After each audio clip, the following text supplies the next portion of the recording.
Well, Zev, it may be the greatest archaeological mystery in all of history, the location of the Ark of the Covenant. Indiana Jones found it, but in real life, it has never been found. But the room where we are standing right now may hold some very important clues. Tell us about it. So we're here again in the city of David, site of biblical Jerusalem. We are standing inside a cistern that would have held water dating back some 2,500 years. First temple period, Jerusalem. Now, as you look around, you could see the scope of the cistern that we're in. It's enormous, right? Yeah. You could see behind us over here, the plaster that would have covered the walls of the cistern that would ensure that the water would be captured. And by the way, we are deep underground. Where we are is adjacent to the Western Wall and the Temple Mount. We're right next door to the Temple Mount. That's right. And what's strange about this cistern is that the way a cistern works is the plaster must be on all of the walls to ensure that the water does not leak out. But when you look at this cistern, there is one wall that is not covered in plaster, which seems to be a bit strange. If you look over here, you could see that one wall just does not fit in. It looks like it was almost hastily put together. That's right. Like a rush job. That's right. And why would you have an enormous cistern that can't hold water? Because this is not plaster. This is different from all the other parts of the cistern. And as you mentioned, this wall is directly adjacent to the western wall of the Temple Mount. And one of the great mysteries for generations has been what happened to the Ark of the Covenant. The question is, when was it lost? And for that story, we have to go back some 2,700 years to the time of the biblical King Hezekiah. The prophet Isaiah. That's right, prophet Isaiah. First temple, Solomon's temple. There you go, right? Both of whose seals have recently been uncovered here in the area of the city of David and the Temple Mount. And so you have King Hezekiah, the prophet Isaiah. The kingdom of Israel has been exiled by the Assyrians, Sennacherib. And now Hezekiah is ruling the kingdom of Judah, and he knows that Jerusalem is next. The kingdom of Judah is next, and the Assyrians come to Jerusalem. And they surround the city. And they were bloodthirsty. The Assyrians were fierce and brutal. And they were undefeated. And they come to Jerusalem. And it says in archaeological antiquities discovered in ancient Assyria that they trapped Hezekiah like a bird in a cage. But the prophet Isaiah says, Hezekiah, don't worry. By the way the king of Sennacherib came, so shall he return. He will not enter Jerusalem. Not a single arrow will fall within the walls of Jerusalem. And the next morning, the entire Assyrian army is gone. Now, how many? You're talking well over 100,000, according to the Bible, right? We're talking about 2 Kings. We're talking, and it's corroborated by Taylor's prism, found in modern-day Iraq, which corroborates that the Assyrians came, surrounded Jerusalem, and they left. So now what happens? An amazing salvation. And now Hezekiah's son, Manasseh, who was not like his father, he did not walk in the ways of the Lord. Biblical scholars believe the wicked King Manasseh, for his own reasons, prepares these subterranean hiding places around and beneath the Temple Mount. Perhaps someplace like we're standing right now? Absolutely. Biblical scholars believe it could be somewhere in this vicinity. Now, why is he so concerned about the Ark of the Covenant?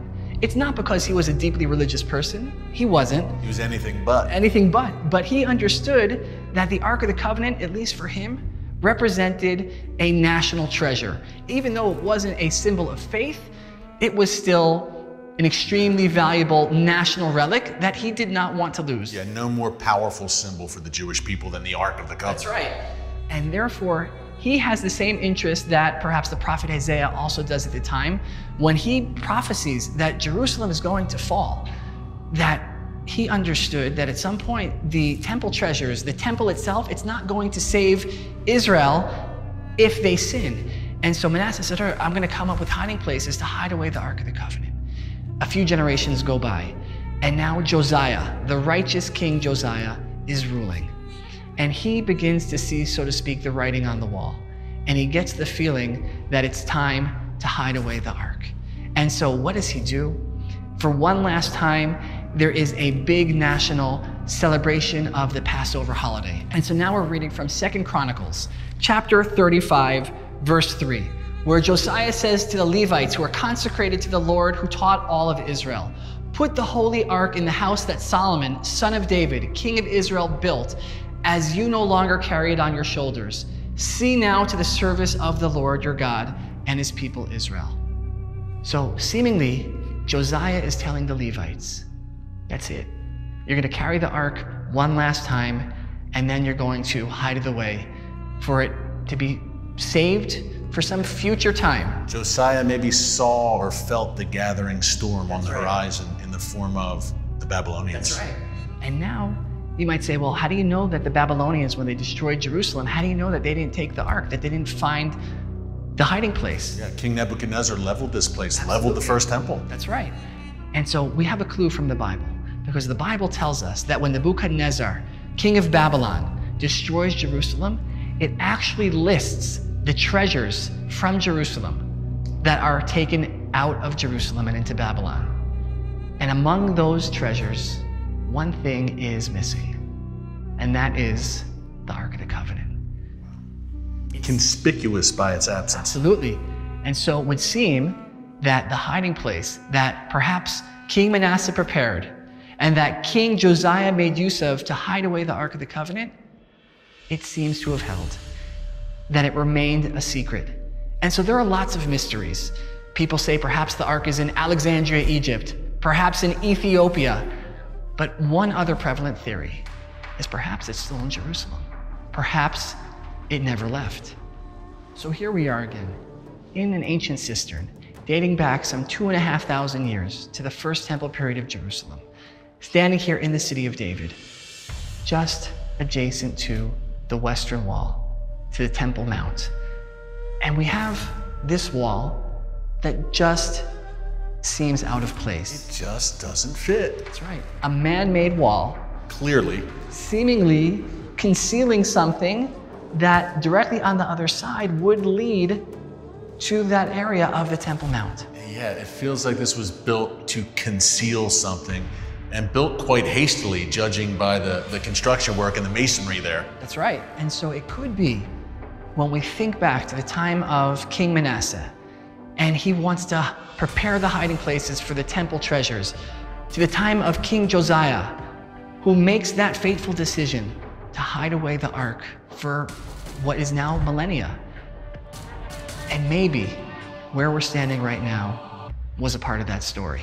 I know people at home are probably thinking, okay, the wall's there, just knock it down and see what's behind there. You've excavated so much else here at the city of David, but kind of a political hot potato, right? One of the significant aspects of Jerusalem, it's historically significant, it's religiously significant, it's politically significant, and in the Middle East, when you throw all those ingredients into the pot at the same time, it can be volatile. And therefore, the mystery of what has happened to the Ark of the Covenant, at least as far as this wall is concerned, we'll have to wait for some future time and another future episode, perhaps, of The Watchmen, until there is more tangible evidence, more solid archaeological proof of what may have happened to the Ark. What we're left with is speculation and theories and a lot of anticipation. Zev, thank you so much, my friend. Always a pleasure with you, and you always bring us the absolute cutting-edge stories here in Jerusalem from the city of David. Thank you, my friend. Pleasure's always mine.